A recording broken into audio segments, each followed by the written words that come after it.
oh, this is it. This is when he's gonna murder us. He's gonna turn me into a couch or something. And he just like looked down the barrel and he said, "Hi, my name's Graeme Barrett, and this is the story about the first time I ever did mushrooms and had to figure out how to transport a body across the border." So I was in LA, I was with my girlfriend. It was like post-lockdown, first vacation. We went to my friend's place. He owns a house that's on the top of this mountainside. What we ended up doing was just drinking a bunch of Snoop Dogg's wine. We were getting purple lipped with the Snoopy juice. He's really into cassette tapes. It's like sound effects ones. So we were like blasting whale noises from the 70s. Then around, 10, 11 p.m. rolls around. My friend brings out this little box. I caved in. Turns out Snoop Juice is a true serum or whatever. And I caved in. I said, fine, I'll do mushrooms. I'm always concerned that I'm just gonna knock more screws loose in my brain than I already have. So I was very cautious. But so I took them and we carried on our night of listening to whale sounds and drinking that fine Snoop Juice. We ended up in this back patio overlooking. It was nighttime now. And his backyard is like uncut.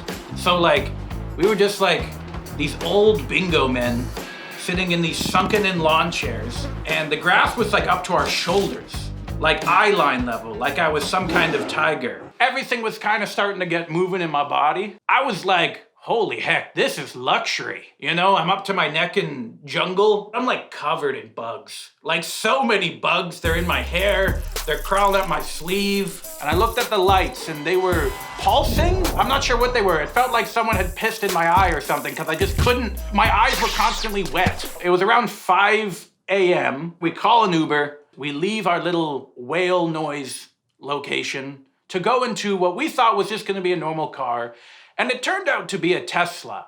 Now, I know this doesn't sound that crazy, but this was the first time me and my girlfriend had ever been in a Tesla. Those door handles are not meant for humans. I don't know why that instantly came to my thought, but I was like, this guy probably thinks I'm gonna rob him, and I wanna let him know I'm a chill dude. So I just yelled at him, I'm like, I don't know how to do the door handle. So he let me in. Not one word was spoken. Me and my girlfriend looked at each other in fear because we felt that there was some tension here. That maybe this Uber driver was angry, he was gonna murder us, we were gonna be on some kind of podcast at some point. So we pull up to our Airbnb, and lo and behold, the cycle repeats. We don't know how to get out of this dang Tesla, and we're panicking, because now it's a whole different mechanism, and eventually I was like, I just gotta cut the air. I said, Mr. Uber driver, I am very sorry, but we are on mushrooms right now, and we have never been in a Tesla. You know that sound leather makes when you like turn? He just like kind of did like a, and I was like, oh, this is it. This is when he's gonna murder us. He's gonna turn me into a couch or something. And he just like looked down the barrel and he said, press the button. And then we carried on our way. Apparently all you have to do is just press the button to get out of those dang cars, but We get into the Airbnb, nice Airbnb, no complaints, 5 stars. And the mushrooms were now battling the Snoop Dogg juice in my stomach. So they were having a full-on fist fight, and I was having the worst gut rot. You should have heard it. I was having the softest farts I have ever had in my life. They were just like no cheek, nothing. So my body and my mental state were at an all-time low, trying to just stay alive while trying to fall asleep. And then when I looked over, I saw that my girlfriend was like so asleep. And I mean like so asleep, to the point where I actually thought she was dead. In my head, I jumped from A to Z instantly. I didn't try and wake her up.